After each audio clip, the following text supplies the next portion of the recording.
ในน้ำมีป่าในนามีเขาแม่นคำสุภาษิตที่เป็นที่รู้จักในสังคมลาว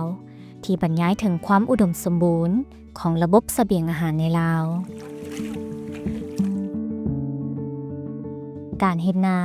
บ่แม่นเพียงการผลิตข้าวเท่านั้นแต่สิ่งที่ได้จากนาข้าวแม่นมีอย่างหลงหลายเฟืองจากนาข้าวแม่นอาหารสัตว์สำคัญของวัวควายและถูกนำเข้าในการเฮ็ดฝุ่นในนายังมีปูปลากุ้งหอยเอียนกบเขียดแมงไม้ที่กินได้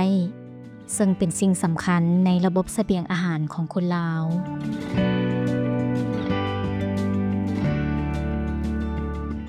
ควายแม่นส่วนสำคัญในการสร้างความสมดุลระหว่างระบบนิเวศของการผลิตกสิกรรม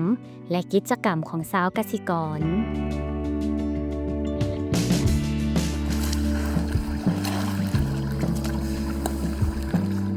จุดพิเศษของควายนี้ส่วนหลายมันมักอยู่แคมน้ำแคมห้วยหรือว่า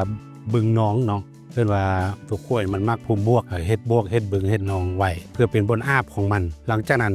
บ่อนที่มันอาบมันจะบางครั้งมันจะขี้ไส้เหนียวไส้เนาะเดี๋ยวผสมกันปนเปกันเรียกว่าเฮ็ดให้บวกมีน้ำตลอดปีบางเทื่อก็มีน้ำบุญบ่อออกมาเฮ็ดให้น้ำโฮมน้ำค้างมันซะเนาะเกิดมีสัตว์น้อยสัตว์ใหญ่สับปนเปกันอยู่นะเนาะอยู่ตามมันบวกบึง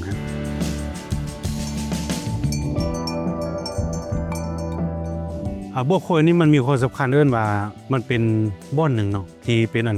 อู้เข้าหรืออู้ปลาเนาะอู้อาหารบรรษัทเนาะเพราะว่ามันเป็นบวกเราพายให้มันมีน้ำแล้วก็มีสัตว์หน่อยยกตัวอย่างเป็นกุ้งซิ่วหอยเนาะได้เป็นเพื่อว่าอาศัยอยู่ของระบบนิเวศหรือว่าบวกหนองเนาะในเมื่อมีน้ำตัวโคยสร้างกันมันมีครบว่ามันมีสารอาหารเรียกว่ามูลของสัตว์มันจะเป็นอาหารของสัตว์ให้สัตว์ได้มาอาศัยอยู่แล้วก็กินเนาะเป็นตัวฮวกบ่กบเขียดบ่ตัวเหนียวกุ้งปลาซิ่วเนาะได้เป็นเพิ่งว่าอาศัยอยู่แล้วคนเฮาก็อาศัยแต่อันนั้นเป็นอาหารจะอยู่รอดมาเนาะในปัจจุบันก็คือในเมื่อก่อนเนาะ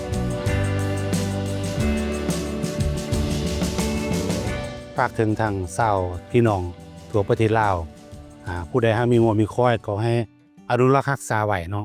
เพื่อให้ลูกให้หลานเบิ่งแล้วก็มันเป็นอันนึงที่ว่ารักษาระบบนิเวศธรรมชาติไว้ได้อย่างดีเนาะคันถ้าเฮาเลี้ยงควายขึ้นมามันจะพาให้ระบบนิเวศเฮากลับคืนมาสู่ระบบเก่าในสมัยนั้นเนาะ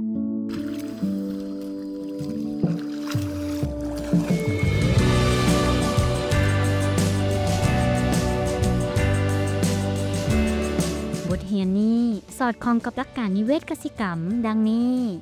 เชื่อมสานระหว่างการปลูกฝังและเลี้ยงสัตว์ปกป้องดินและคุณค่าทางสังคมและการบริโภคการลดพรปัจจัยการผลิตการจัดการในการเลี้ยงสัตว์ที่ดีความหลากหลายชีวนานาพันธุ์การคุ้มครองทรัพยากรธรรมชาติและที่ดิน